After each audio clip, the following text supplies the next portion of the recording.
पंजाब चुनाव पर हमारी नजर है। तमाम मेहमानों के आने का सिलसिला इस मंच पर लगातार जारी है। मुख्यमंत्री चरणजीत सिंह चन्नी ने अपने दावे किए हैं, उन्होंने अपने वादे भी हमें बताए हैं और अब हमारे साथ जो अगली शख्सियत जुड़ने वाली है वो बहुत खास है।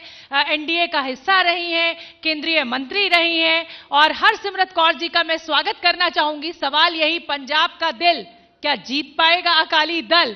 बहुत बहुत स्वागत हरसिमरत जी आपका इस मंच पर। और इस मंच का संचालन अब करेंगी मेरी सहयोगी रोमाना इसार खान। जोरदार तालियों से स्वागत कीजिए हरसिमरत कौर जी।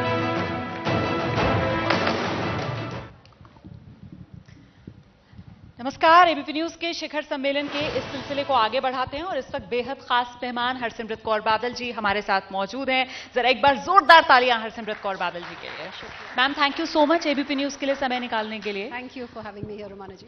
चुनावी माहौल है और इस चुनावी माहौल में जिस तरीके से सत्ताधारी पार्टी में सिर्फ उटव्वल चल रहा है कांग्रेस पार्टी के भीतर, इन तमाम समीकरणों में अकाली दल फिलहाल अपने आप की पोजीशन किस तरीके से देख रहा है? आपकी लड़ाई किसके साथ है? अभी असेसमेंट क्या है, कांग्रेस या आप? देखिए, लड़ाई की बात करें तो लड़ाई तो सिर्फ कांग्रेस में चल रही है।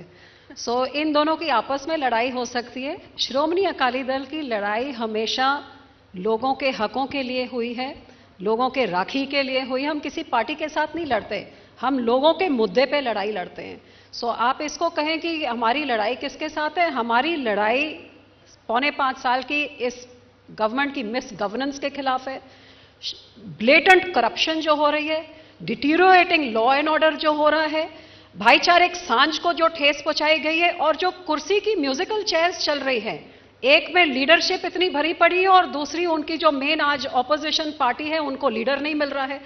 ये ए और बी टीम्स लड़ाई, इनको मुबारक। श्रोमणी अकाली दल लोगों की लड़ाई लड़ेगी और हमारा मुद्दा पंजाब के लोग हैं। लेकिन केंद्र में आप ही हैं। सिद्धू साहब कैप्टन अमरिंदर सिंह पर जो सबसे ज्यादा वार करते थे वो यही कहकर करते थे कि साहब बादल परिवार और कैप्टन अमरिंदर में मैच फिक्स्ड है। कैप्टन साहब बादल परिवार के लोगों के खिलाफ कोई कार्रवाई नहीं करते हैं और देख लो आप, ये धोखा कर रहे हैं पंजाब के लोगों के साथ। तो सिद्धू साहब 2 महीने के बने बैठे हैं, उनकी सरकार है, तब भी उनकी सरकार थी, मंत्री भी थे। 4.25 साल निकाल के अब उनको ये जाग क्यों आई है? ये सिर्फ ध्यान भटकाने की एक इनकी साजिश है। और ये सिर्फ ये दोनों क्यों बोल रहे हैं? कांग्रेस पार्टी क्यों बोल रही है? आम जनता क्यों नहीं बोल रही है? हमारी पार्टी में क्यों नहीं बोल रहे? हम तो मेन ऑपोजिशन है जो कैप्टन साहब को हर बारी हर चीज पे अटैक कर रहे हैं, उनकी सारी गलत काम को पिछले 5 साल से एक्सपोज करते रहे। और मेरे ऊपर तो ये इल्जाम लगता था कि जब ये मुंह खोलती है कैप्टन के खिलाफ ही बोलती है। ये बेतुकी बातें हैं। एक इतना गंभीर हमारे ऊपर सैक्रिलेज जैसी चीज हमारे मत्थे पे लगाई तो ये इसी सरकार की देन। और कैप्टन साहब ने हमारे साथ, आप भूल गए कि 2007 में क्या किया? सारे खानदान को पकड़ के बेबुनियाद चीजों में अंदर कर दिया। और बादल साहब ने तो इनका मानहानि का जो केस किया था, जब कैप्टन साहब को अंदर करने की बारी आई, हमने इस वनडेटा पॉलिटिक्स को आगे बढ़ाने की जगह खत्म करने के लिए हमने उसको भी केस को छोड़ दिया, जब नहीं तो कैप्टन साहब जेल में होते। ये बकवास है और लोगों का असली मुद्दों से ध्यान हटाने का कांग्रेस के तौर तरीके, कभी पीपीपी पार्टी खड़ी कर देते हैं, कभी आम आदमी खड़ी कर देता। कैप्टन साहब ने किसानी मुद्दे के लिए जी उन्होंने हामी सहमति नहीं भरी होती तो आज 800 किसान मरे होते, आज किसानों का ये हाल होता। जब कांग्रेस में जब ये सेंट्रल गवर्नमेंट में चीफ मिनिस्टर्स की कमेटी बनाई 2019 में, इसमें सहमति भर के आए तो ये हालात होते पंजाब के। ये सब लोगों के ध्यान हटकाने के मुद्दे हैं। किसान के मुद्दे पर आऊंगी बाद में विस्तार से, लेकिन पहले जरा उन आरोपों की बात कर लेते हैं सिद्धू साहब। अब देखिए ना, वो तो अध्यक्ष पद से भी इस्तीफा दे रहे हैं प्रदेश के कांग्रेस के। वो कहते हैं साहब ये चाहे अटॉर्नी जनरल हो, जिस तरीके से देओल साहब, सहोटा साहब, डीजीपी, इन सब की नियुक्तियां हो रही हैं, वो तो इससे भी खुश नहीं है और इसी वजह से खुश नहीं है क्योंकि ये लोग सब बादल परिवार पर सॉफ्ट रहेंगे। आप कह रही हैं ना कि भाई अब कर लें कार्रवाई, तो वो तो इसीलिए अभी भी ना खुश है। आप किसी ढंग के आदमी की बात करिए, आप बात उनकी कर रहे हैं, चाहे वो क्रिकेट खेलते हैं तो बीच में मैच छोड़ के भाग जाते हैं, राज्यसभा में नियुक्त होते हैं तो वहां से इस्तीफा दे के भाग आते हैं, मंत्री बनते हैं तो बीच में वही छोड़ के आ जाते हैं। अब प्रधान बने हैं, पूरे सरकार को, कांग्रेस को हिला के पूरे राज्य का क्या हाल कर दिया, कांग्रेस पार्टी का क्या हाल है। जैसे सुखबीर जी कहते हैं ये मिसगाइडेड मिसाइल जहां पे जाते हैं वहां नुकसान करते हैं। मैं कहती हूँ ये बेगौड़ा आदमी है, जो इसको जिम्मेवारी दे दो जिम्मेवारी से भागते हैं। तो आप कोई ढंग के आदमी की बात करिए ना, इनकी क्या बात कर रहे हैं आप? अच्छा, एक बात बताइए, मतलब हम लोग तो दिल्ली से आए हैं, यहाँ पंजाब में क्या कांग्रेस की सत्ता में वापसी तय है क्या? मतलब जिस तरीके से सीएम की कुर्सी को लेकर यहाँ पर एक खींचतान सी देखने के लिए मिल रही है, ऐसा लगता है कि कांग्रेस आश्वस्त है कि भाई अकाली आप ये कहीं लड़ाई में है ही नहीं, वापस तो सत्ता में हम ही आ रहे हैं। ये वजह है क्या इस सिरफुटअव्वल की? माना जी, बचपन पे बर्थडे पार्टीज में हम गेम खेलते थे, म्यूजिकल चेयर्स, वो कुर्सी की लड़ाई होती थी, कौन कुर्सी में बैठ गया, बाकी सारे आउट हो गए। तो ये पंजाब में यही तो देखने को मिल रहा है। पहले कैप्टन साहब कुर्सी बचाने के लिए घर घर नौकरी, तो इनको तो पता नहीं किसको मिली नहीं मिली, लेकिन किसी के भांजे को, किसी के भतीजे को, किसी के लड़के को, ताकि उनकी कुर्सी बनी रहे। उनको जब उड़ा दिया तो फिर जो मुझे कभी कभी हंसी आती है कि मुझे कहते हैं कि मैंने इस्तीफा देने में बहुत टाइम लगा दिया। आज मैं जब इनको देखती हूँ कि 3 महीने की कुर्सी के लिए कैसे इनमें भागदौड़ लगी हुई है, क्या क्या हथकंडे अपना रहे हैं कि मैं कुर्सी में बच जाऊं और मैं कुर्सी में बैठ जाऊं 3 महीने के लिए, 100 दिन भी नहीं। तो ये लोग कुर्सी की सत्ता नहीं, ये कुर्सी की लालच है सिर्फ लूटने के लिए, क्योंकि इनका कौन सा मंत्री जिसने पिछले 5 साल में लूट खसूट नहीं करी है। दरअसल एक्सपोज करेंगे जी, सवाल तो मैंने यही पूछा कि ये मामला 3 महीने का ही है या फिर 2022 में कांग्रेस आश्वस्त है कि आना तो उसी को है? कांग्रेस का मेरे से लिख के ले लीजिए स्टैम्प पेपर पे, मैं पॉलिटिक्स छोड़ दूंगी। Congress is going to be a total wipe out. आप छोटा सा सर्वे यहां पे कर लीजिए, मुझे बताइए तो सही, कांग्रेस को वोट किस लिए डाले? एक चीज तो बता दे, किसानों को बोला कर्जा माफ करेंगे, 90,000 करोड़ का कर्जा, 5,000 भी नहीं हुआ है, नॉट इवन 5%। घर घर नौकरी, उनके चहेतों को छोड़ के और किसको नौकरी मिली है? गरीबों को बोला आपको पता नहीं घी शक्कर चाय पत्ती क्या क्या देंगे, आटा दाल के कार्ड काट दिए। मुलाजमों को बोला आपको रेगुलराइज किया जाएगा, आज कैसे डांगों से उनको मार पड़ रही है, आप खुद देख रहे हैं। मतलब उन्होंने कौन सा वादा किस वर्ग के साथ वादा किया? ना उन्होंने गरीब छोड़ा, ना किसान छोड़ा, ना नौजवान छोड़ा, किसी वर्ग के साथ कौन सा वादा पूरा तो किया जो लोग इसको वोट दें? आपके मुताबिक ये जो कांग्रेस ने वादा खिलाफी की है, इसका फायदा अकाली दल को मिल पाएगा?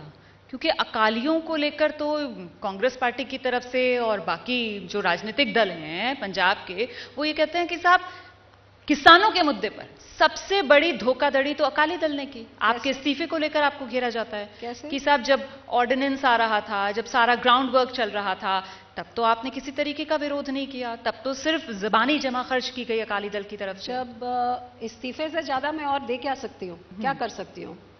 गोली लेके किसी के सिर पे करके तो कानून वापस नहीं करा सकती थी ना। अपना प्रोटेस्ट, अपनी रेजिग्नेशन के द्वारा मैं उससे ऊपर मैं क्या कर सकती हूँ? और ग्राउंड वर्क जब हो रहा था, जो आपने ग्राउंड वर्क की बात करी, तो पार्लियामेंट में on the floor of the house मंत्री ने क्या कहा कि जो चीफ मिनिस्टर्स की कमेटी बनी थी जिन्होंने इन कानूनों के लिए सहमति दी, उसमें captain Amarinder Singh was part of the 7 member committee. 2019 से minutes of the meeting floor of the house में रखे गए हैं। इनके फाइनेंस मिनिस्टर मनप्रीत बादल नीति आयोग की मीटिंग्स में इसकी सहमति देते रहे हैं। इनके आला अफसर कमांड सब जाके मीटिंग्स अटेंड करते रहे हैं। 2019 से किसी को भनक भी लगी कि इसके लिए सहमति दी है, तो जो मंत्री कुछ गलत बोल रहा था, तो आज तक फ्लोर ऑफ द हाउस में मंत्री कुछ गलत बोले, आप प्रिविलेज मोशन लाइए ना, बिल्कुल नहीं लेके आए। तो सहमति उन्होंने दी। मेरे को तो पता तब लगा जब कैबिनेट मीटिंग पे टेबल पे रखा गया, और मैंने वहां पे भी, मुझे कहते हैं कि वहां पे आप प्रूफ दीजिए। मेरा प्रूफ है कि मैंने देश के सामने ऑर्डिनेंस, पहली बात आपको मैं बता दूं, कानून पार्लियामेंट में बनता है, किसी कैबिनेट मीटिंग पे कानून नहीं बनता। ऑर्डिनेंस वहां आया गया, मैंने अपना विरोध जताया, मुझे आश्वासन दिया गया कि जब तक ये कानून बनेगा हम आपके किसानों से बातचीत करके हम ये सारी सहमति लेके सब ठीक कर देंगे। अच्छा, आप ये कह रही हैं कि ऑर्डिनेंस लाने के बाद आपने इस्तीफा इसलिए नहीं दिया था क्योंकि आपको आश्वासन दिया गया था कि मामला सुलझा लिया जाएगा? बिल्कुल सुलझा। और मैं क्या चाहती थी कि ये ऐसे हालात आए कि 800 किसान मर जाए, ये साल भर से ऐसे चलता रहे। तो उस सरकार का हिस्सा होने के नाते सबसे पहले मैंने अपने लोगों की बात वहां पे रखी।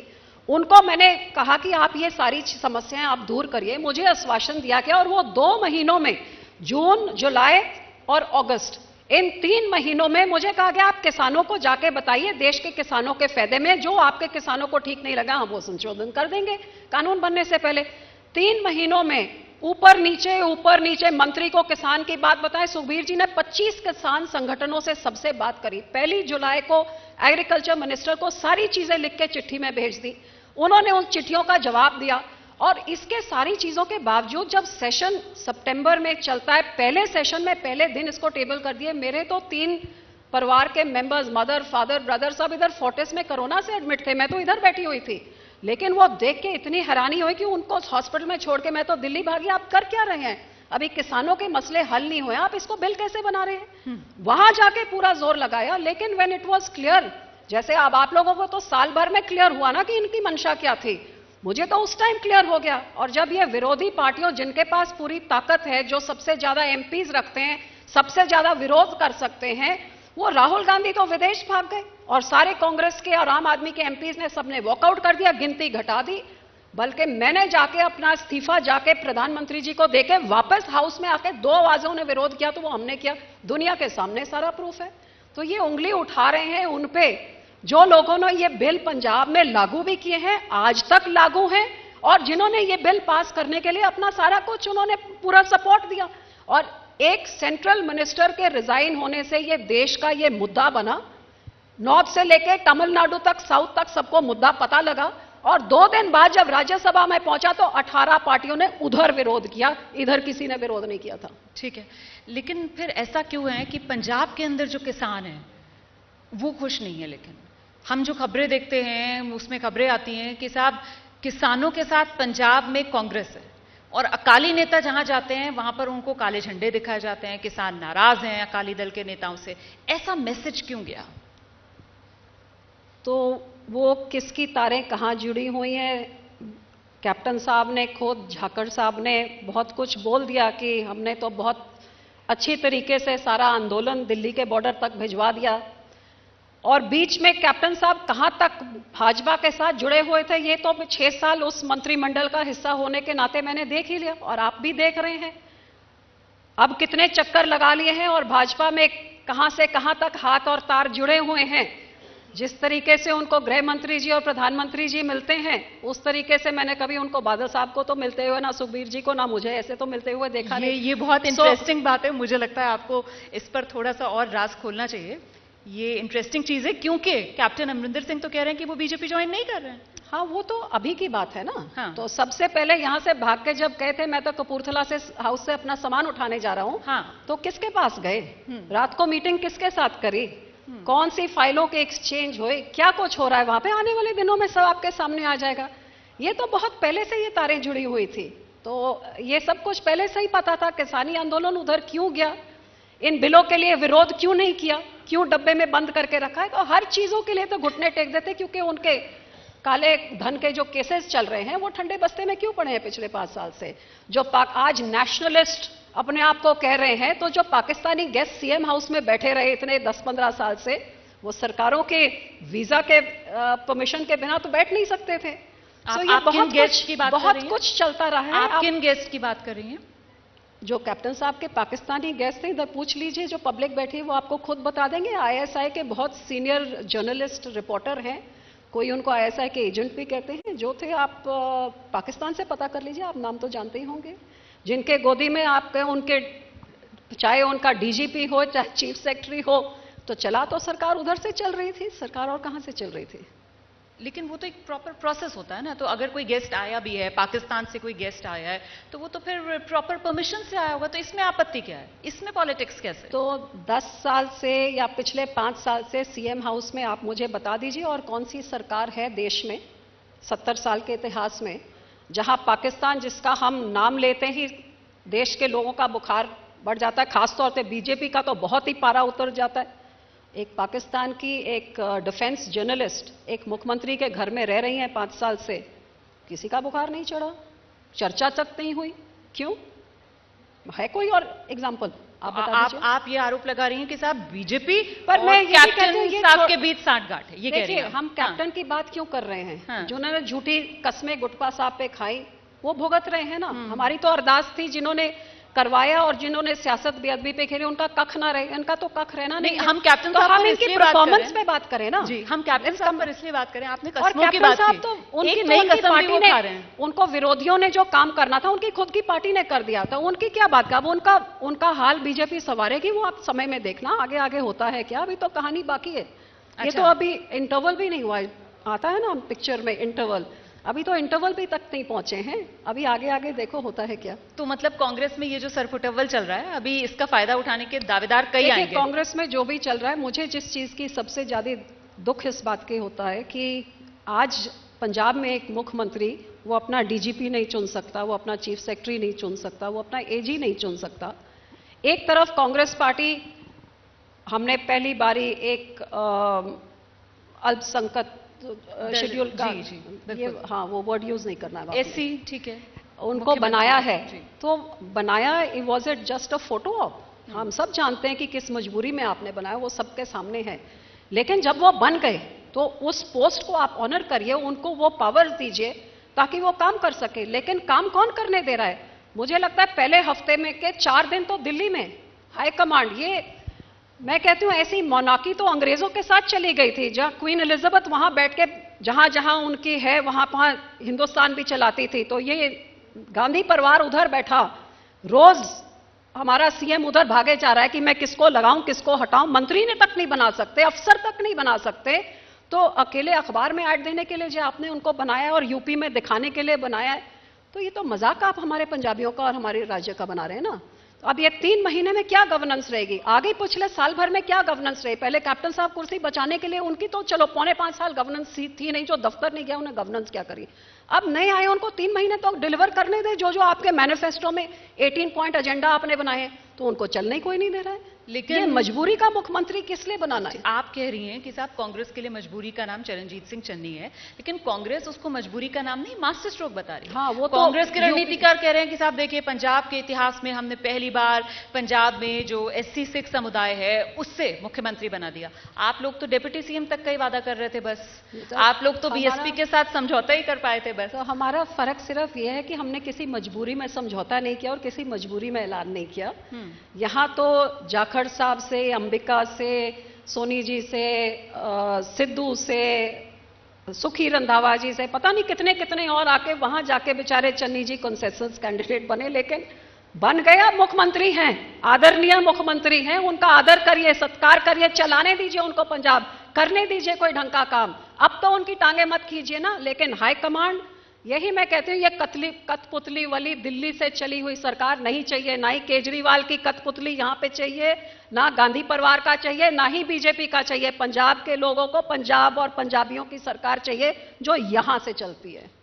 तो अब सवाल ऐसे में ये है कि फिलहाल जो कांग्रेस की सरकार है, ठीक है, उसमें चन्नी मुख्यमंत्री हैं, Navjot Singh Sidhu as of now प्रदेश अध्यक्ष हैं, इस्तीफा उनका मंजूर नहीं हुआ है।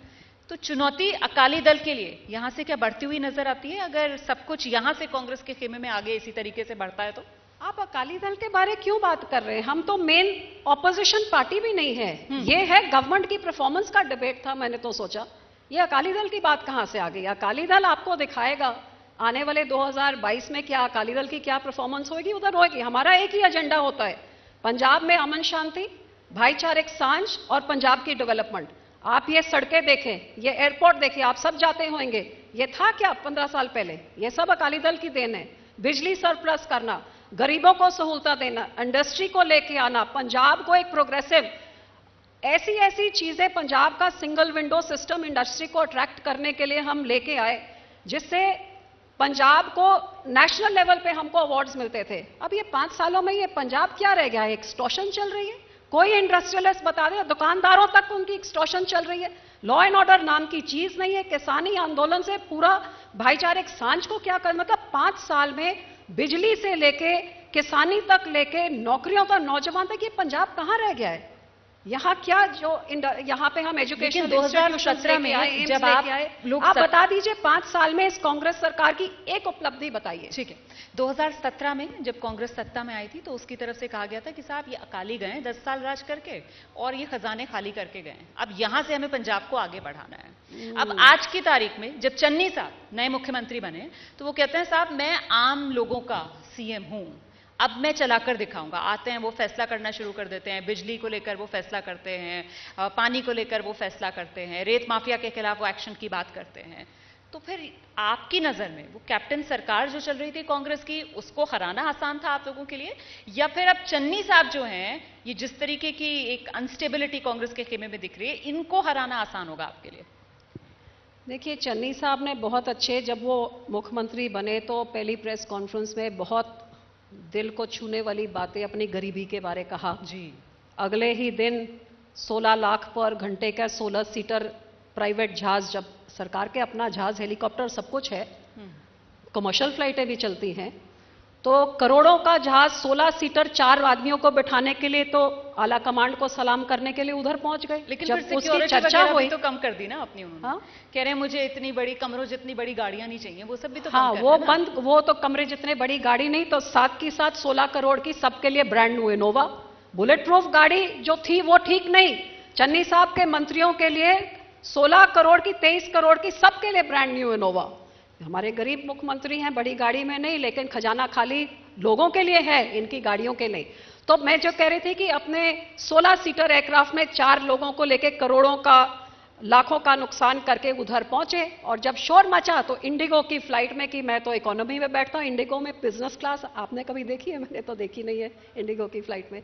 सो ये, मैं सिर्फ, मेरा कहने का मतलब ये ऑप्टिक्स बंद होनी चाहिए और काम शुरू होना चाहिए। मैंने बहुत मान से एक अपील डाली थी, आप सब जानते हैं कि किसानों के साथ जो कुछ हो रहा है, अब कॉटन की जो क्रॉप है, नरमे की क्रॉप है, बिल्कुल फसल तैयार हो गई है, उसके टिंडे भी निकल आए, अब सिर्फ उसमें से कॉटन फूट के निकल के आनी है। और ये मौसम, वो जब नहीं निकली, एक टिंडा खोल के देखिए, एटलीस्ट 1 लाख एकड़, मतलब मेरे ख्याल से मेरी कॉन्स्टिट्यूंसी से लेके पूरे 9 जिलों से लेके संगरूर, मोगा तक, उन टिंडों के अंदर पिंक गुलाबी सुंडी का एक अटैक हुआ है कि पूरे उसके अंदर पेस्ट आ गया, और सारे क्रॉप, खड़ी खड़ाई क्रॉप को, किसानों को जब पूरा खर्चा कर दिया है, ठेका दे दिया है, बीज, स्प्रे सब कुछ कर दिया, अब उनको अपने ट्रैक्टरों के साथ वो जो क्रॉप को पटना पड़ रहा है, वानी पड़ रही है। आप सोचिए उन किसानों के ऊपर क्या बीत रही है। आपको पता है पिछले हफ्ते में 7 किसानों ने खुदकुशियां 7 दिनों में करी, 2 नौजवान लड़के।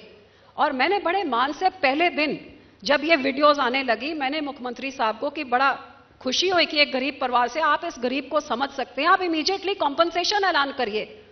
और मैं हैरान रह गई, वहां गए, किसानों को बंद कर दिया गया, फोटो आप खेत के बीच में करी गई, और क्या ऐलान किया गया कि आपको हम स्प्रे भेजेंगे। स्प्रे का टाइम तो निकल गया, अब तो फसल निकलने का टाइम है, आप कॉम्पनसेशन ऐलान करिए।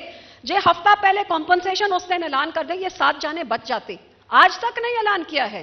तो ये गरीब, जो गरीब की हालात नहीं समझ सकते, ये फिर this is just lip service.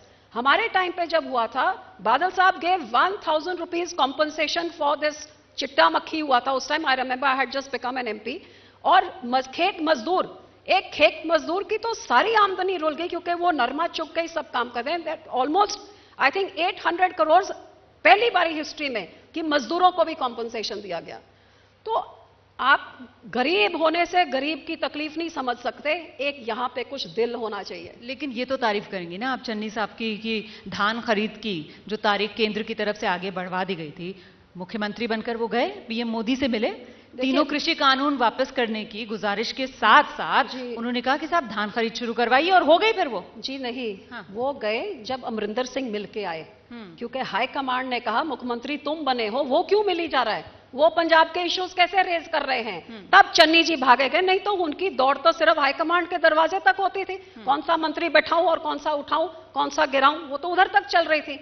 जब ये कैप्टन साहब ये कर रहे थे, और जब सुखबीर जी मंडियों तक पहुंच गए कि ये मंडियों के, आप हमेशा 1 अक्टूबर को लिफ्टिंग होती है, 11 अक्टूबर तक कैसे आपने कर दी, कभी बारिश पड़ रही है, आपने देखा पानी के साथ सारी फसल रुली जा रही है, तो किसान के पास रखने की जगह कहां है, वो हार्वेस्टिंग करता है, सीधे मंडी ले जाता है।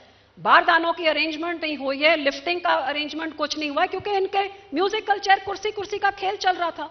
तो ये सब देखने के बाद तो चन्नी जी सडली जागे कि मैं भी प्रधानमंत्री को मिलूं, तो वहां बुके दिया और बाहर आके बोल दिया कि कृषि कानूनों की बात की। वो तो कैप्टन साहब भी 5 साल से बात बोल रहे हैं कि कृषि का साल भर ये धान खरीद जो जल्दी शुरू हुआ है, इसका श्रेय आप नहीं देंगे चरणजीत सिंह चन्नी को? तो जो उनका श्रेय होता तो पहले बारदानों की तो अरेंजमेंट कर लेते, पल्लेदारों की, लिफ्टिंग की, ट्रांसपोर्टेशन की, उनकी सब तो अरेंजमेंट कर लेते।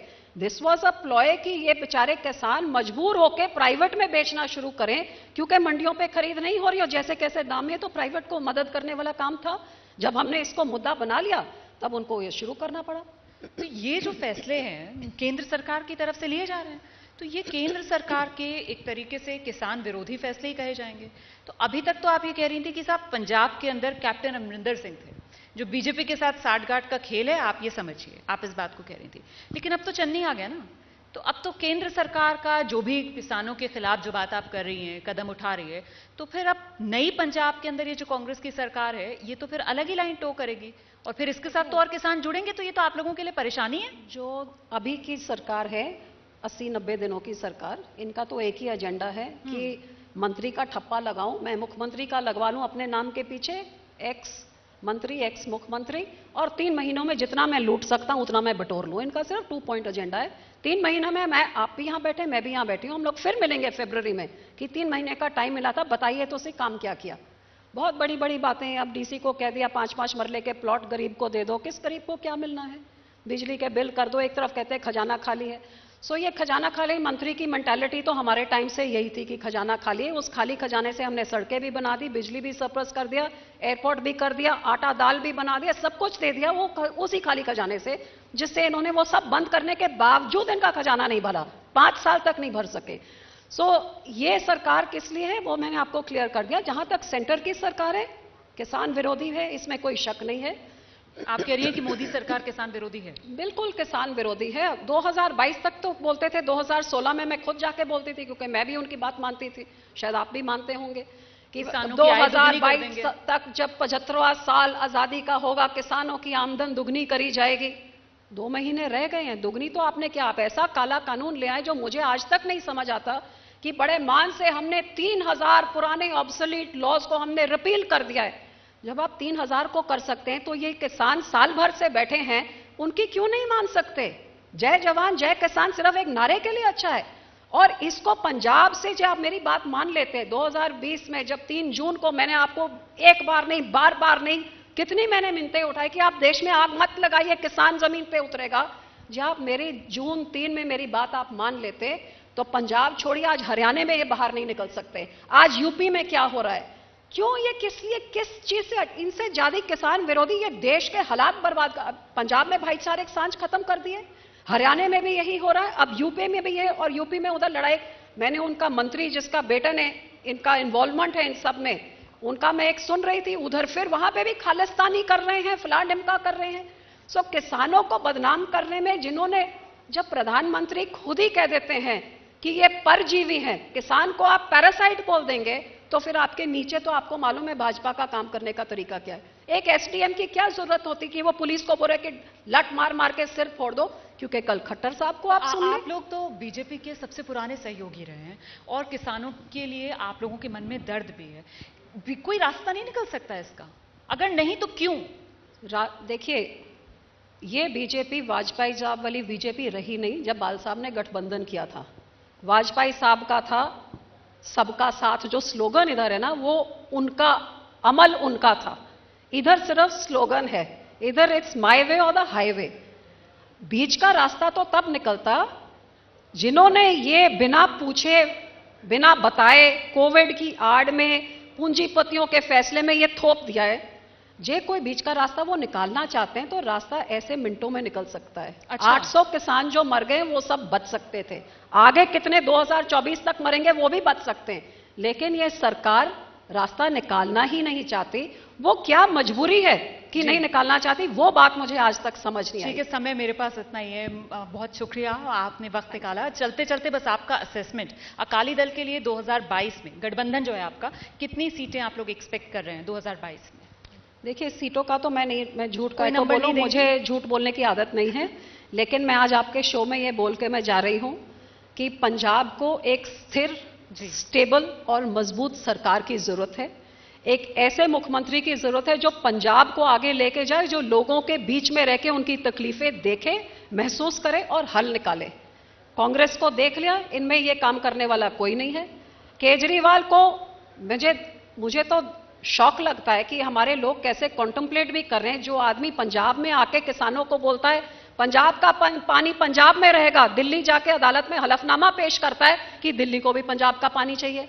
जो बोलता है पंजाब, दिल्ली में बहुत पोल्यूशन फैल रहा है, पंजाब के थर्मल बंद करिए, पराली जलाने के लिए किसान के ऊपर करोड़ का आप उधर उसमें फाइन लगा दीजिए। तो क्या आपको हरियाणा की पराली जलती हुई और थर्मल नहीं नजर आता? वो दिल्ली का सोचेगा कि पंजाब को सोचेगा, पंजाब की भाषा तक नहीं जानता, उधर कोई लीडर नहीं है, इधर की लीडरशिप फेल है। तो श्रोमणी अकाली दल बीएसपी की सरकार जरूर आएगी और पंजाब को बहुत शुक्रिया, बुलंदियों तक लेके जाएगी। बहुत शुक्रिया और बहुत शुभकामनाएं आपको। एक बार फिर से बहुत बहुत धन्यवाद शिखर सम्मेलन में हमारे साथ जुड़ने के लिए।